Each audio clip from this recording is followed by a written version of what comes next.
Oh, it's finally over. It is finally done. We don't have to deal with this anymore, hopefully. James Gunn is coming to save us. Oh, God. Oh, God. Oh, I'm so thankful. I'm so happy. I'm so happy.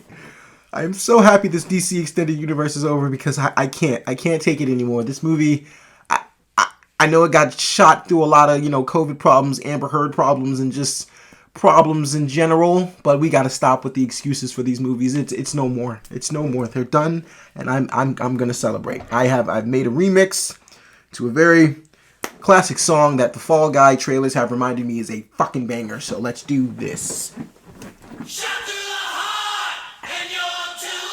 DC, you give superheroes a bad name.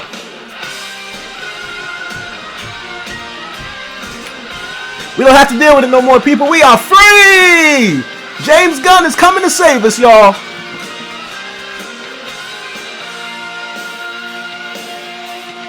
This is the Aquaman and the Lost Kingdom review. I stopped the music. I don't know why I'm still playing the guitar, but I'm just so happy. I don't have to deal with this crap anymore. Yeah!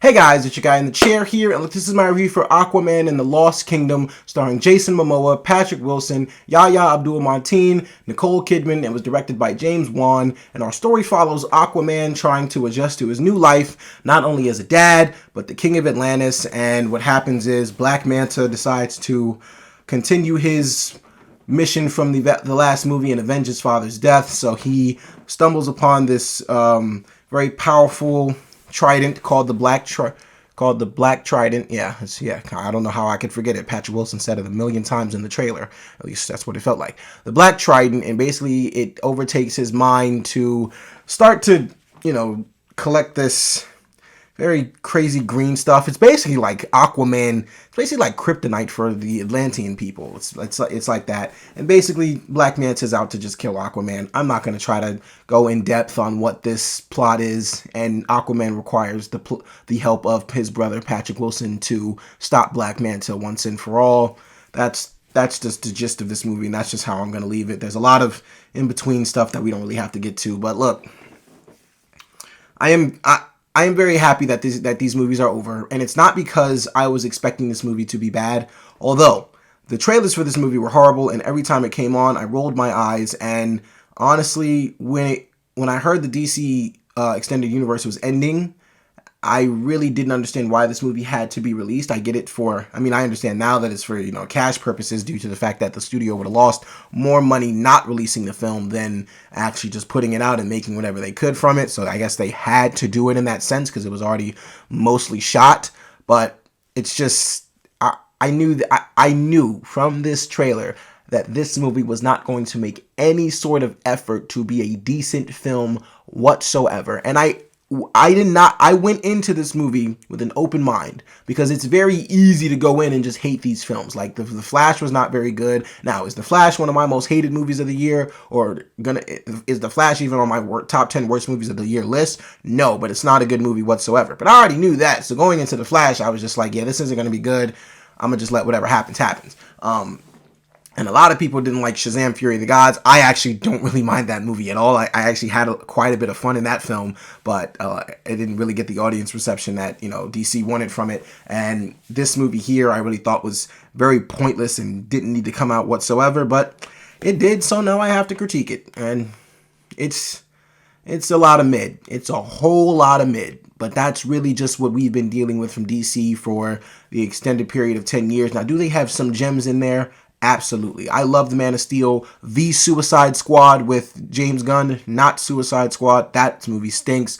Shazam, the first one, amazing. The Wonder Woman, great. But then you have just a lot. Oh, Birds of Prey. I have to shout out Birds of Prey because that is a gem as well. Birds of Prey is definitely one of DC's EU's best, for sure.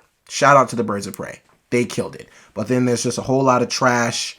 and Aquaman included. Now, as far as the first Aquaman goes, I thought that was a decent movie. I didn't think it was like a great movie or spectacular or anything to like rave about, but I felt like for what it was cool. It was a fun time. There was a lot of cool visual effects, and honestly, it was just a fun time. It was a fun time at the movies. I will not deny that whatsoever. My problem with this movie though is the fact that it's the exact same movie as the last one. It is the exact same. It's literally the exact same movie as the last one, man. I mean, look, from a villain standpoint, you literally have one villain, or you can call him the main villain. It's not, it's, okay, I don't want to get too crazy into spoilers, but basically you have one villain trying to use the other one for a much bigger purpose, and it's basically what Patrick Wilson was doing to Black Manta in the last movie, except this time, Black Manta gets a lot more screen time in this film. And honestly, I'm just going to leave it at the fact that, the Black Trident was using Black Manta in a certain sort of way. If you've seen the movie, you know what I'm talking about. And you just get this story about brotherhood and brotherly love. And honestly, you got that in the last one, except it's more so Patrick Wilson and Jason Momoa not liking each other. This one, they have to learn to work together. It's just really using the same themes and concepts and schemes from the last movie, just recycling them all in this one. And I couldn't help but just roll my eyes a lot throughout this entire movie. It was just, I didn't really enjoy this movie. I can't necessarily say like I didn't enjoy it whatsoever. I will say what I did like about the film, the visual effects. See this movie in IMAX if you can, because the visual effects are actually pretty cool, and there are some moments in the film where they're doing stuff underwater, and I'm really just like, wow, like how did this get filmed? Because this is actually pretty dope, and there's some cool fight scenes in there too. But everything that's really good about the movie all has to do with the visual effects or a couple fight scenes. The writing and the storytelling in this movie is terrible. You don't care about what's going on whatsoever. I mean, it's just really bad. It's just like whoever wrote Black Manta's character in this film needs to go back to school and learn how to make a compelling villain, because for Black Manta to get more screen time than he did in the previous film, and you don't expand on his story or try to make him a much deeper villain at all, is just kind of like mind-boggling. Now I know what you're saying. His intentions were all presented in the last film, but which is really just him trying to get revenge about his father's death. But in this movie here, you can expand on that. You can show some sort of scene where he has fond memories of his dad, and, Aquaman comes in his dreams or whatever and ruins that. Or you can show some scenes throughout the movie where he's just reminiscing about, some things his dad told him, how he told him to never give up, be strong, something. Like, this movie is strictly relying on the first Aquaman to get you through this entire second one. It's literally just continuing the story from the last one, except it's relying on everything that one told you, because it really doesn't want to present anything new, because I guess they can't really expand on it. As I say, this movie's in a very awkward situation because it's the last movie in the DC Extended Universe. It was shot during COVID, so of course it had a lot of moments where they couldn't really do things. Amber Heard had her situation with Johnny Depp going on, so that it was like, we don't even know how much of her we can show in this movie. And so this movie went through a lot of issues, but my thing is just, as far as Yahya Abdul-Mateen went, and I will say, he did a good job for what was given to him. He was given a load of shit.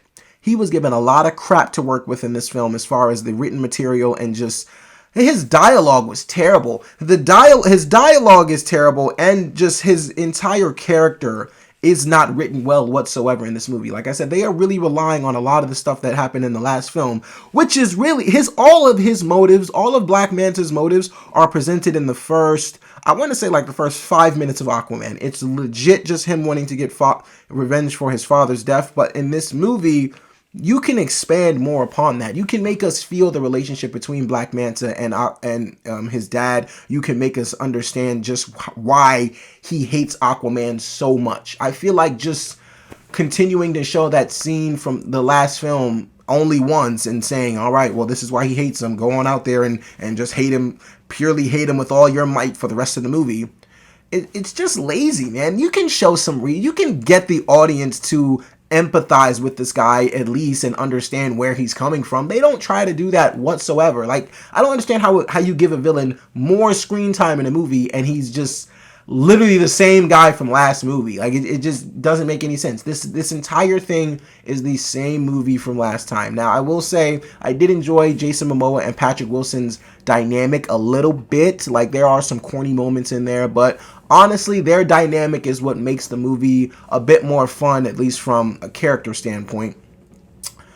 Everyone else is kind of just there. And honestly, there's one character in the movie, like this crab character, who I did not remember from the last film whatsoever, but he clearly had like a big a big impact on the last film, I guess, because there were a lot of jokes that he was referring to that happened to him in the last film, and I was just like, I can't remember this guy whatsoever. Like, you know, Korg from Thor Ragnarok. Like, there's a reason we remember who Korg is. It's because not only was he funny, but he was very impactful on the film itself. It's like, we can't forget who Korg is because he was so memorable and so funny that he made sure he stayed with the audiences and he stayed in our minds. And so when we see him again down the road, we know who that is immediately. This crab character, I didn't remember him whatsoever, and so most of the jokes that he was referring to, I'm like, who were you in the last movie? Like, I'm just saying, like, that's my kind of, like, gripe with DC. It's just, like, these movies, especially the Aquaman movies, they just aren't memorable. They just don't sit with you. Like, they just don't give you a reason to truly care about what's going on, and it's just...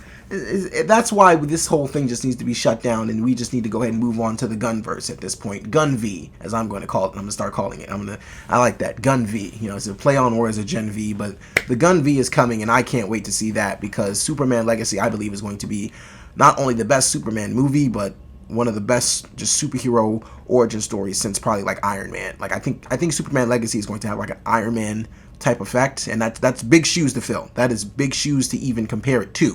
But I do trust James Gunn because, I mean, his work has not given me a reason not to. And also, I do want to say, I loved Man of Steel. I loved Henry Cavill as the Man of Steel himself. He just wasn't given any justice in this film or in this universe in general. And that's really the issue here. These characters, nobody's just given any justice whatsoever. Like I don't know if they knew that this was the last DC EU movie, but they truly did not give Aquaman any sort of send-off. There's another problem I have is I don't like it necessarily. I get like you can't do a lot of things for like plot armor's sake, but I don't like when villains are hell bent on making a character's life hell and the character doesn't lose anything. Like the character doesn't really go through anything. Like, you just keep threatening that you want shit to happen, and the trailer was making it seem like some bad shit was definitely going to go down, but when we get to the film itself, it's like, yeah, you just keep threatening you want to make this guy's life hell, and it just doesn't work whatsoever. I'll say also, Randall Park, aka Jimmy Woo from the MCU, he's in this movie, and I found his character to kind of just be like insufferable, because it's like you knew the role that this guy was playing from the jump. You knew what kind of character he was going to be. It's a very cliche character in a few superhero movies, but it's just like, as much as I love Randall Park, his character really just speaks on what this entire thing is, and it's just a load of recycled material. You ever seen the episode of SpongeBob? I'm sure you have, where he had to write the essay about, you know, what not to do at a stoplight, and, you know, then his brain starts going, he finally starts procrastinating and stops procrastination, and he starts to, you know, write, and he's going, yeah, and some of these, and some of almost there, and done. And he ends up just writing the word "the" in the most fanciest font that I think anybody's ever written in pencil. That's what this movie feels like. This movie just feels like very, like they thought they were cooking with hot grease, and we ended up just getting the letter or the word "the" in fancy fonts, and that's really just the visual effects. We really did nothing here. We really did nothing to give us a lasting effect, nothing to really leave us with loving Jason Momoa's Aquaman. And the other thing is, I'm kind of starting to see what people mean that Jason Momoa is really just playing himself, because a lot of the hobbies and look, I'm not going to lie, look, I love Jason, before I finish that point, I love Jason Momoa It's because like he's somebody who just honestly, yeah, he's a lot of fun. He seems like a dude you want to hang with. So that's kind of like why I like Jason Momoa. And as much as people don't like the Fast and Furious movies, I thought he was awesome in Fast X. He was just having a great time. I thought he was amazing in that movie. I thought he was so out of this world and just so cartoonish. Like I couldn't help but enjoy myself with his character. But here, it's like I get he is Jason Momoa, but it's like you're playing Aquaman, and just some of the hobbies and some of the lingo that this guy has, I'm like, I'm not necessarily sure if Aquaman, the character himself, would talk like this. I think he's just doing some of these things because you're Jason Momoa, which, I mean, it's like, yes, you have to have the actor and the character themselves personalities kind of mesh a little bit, but I mean, as far as like, you do still have to play a character at the end of the day, and a lot of the stuff Jason Momoa does in this movie, I'm just like, I think you really just came up with a lot of this shit on spot, like just because it's you. Like I don't think Aquaman would actually do most of what you're doing in this movie, as far as like like I said, the lingo and just, you know, some of his side hobbies and things like that. But this movie was really just them trying to crawl to the finish line and get this movie out, make whatever make whatever money they can make, and that's when you end up with projects like this. I'm not really going to address Amber Heard because I know her situation, and nobody really wants to talk about Amber Heard, but she's in the movie. Cool. Nicole Kidman, I'm glad she's not in the movie. Nicole Kidman was smart. She knew not to be in a lot of this thing. So hats off to you, girl. But look, overall, this is the final movie in the DC Extended Universe, and we can all just be happy and go home knowing that we don't have to hopefully go through any of this crap again. We can finally deal with someone who actually knows how to treat characters, how to make you care about a story, how to make impactful projects. And James Gunn, please. So it's a lot riding on your shoulders, brother, but I have nothing but the utmost faith in you. And for all those reasons and so many more, guys, I'm going to give Aquaman and the Lost Kingdom a 2.25 out of 5 stars. All right, so Aquaman and the Lost Kingdom. Have you seen it? What did you think about it? Guys, look, thank you so much for watching. I really do appreciate the support. Merry Christmas to all of you out there, man. You guys have a happy holidays. Spend time with your family and your loved ones. Be safe out there too, man. Just know you're loved no matter what. Just always look inside. Love yourself. Love the people around you. Spread love, all that good stuff and so much more. Be sure to like, share, subscribe, and all that good stuff and so much more as well. But thank you so much for watching. Look, guys, this is your guy in the chair. More content coming to you soon.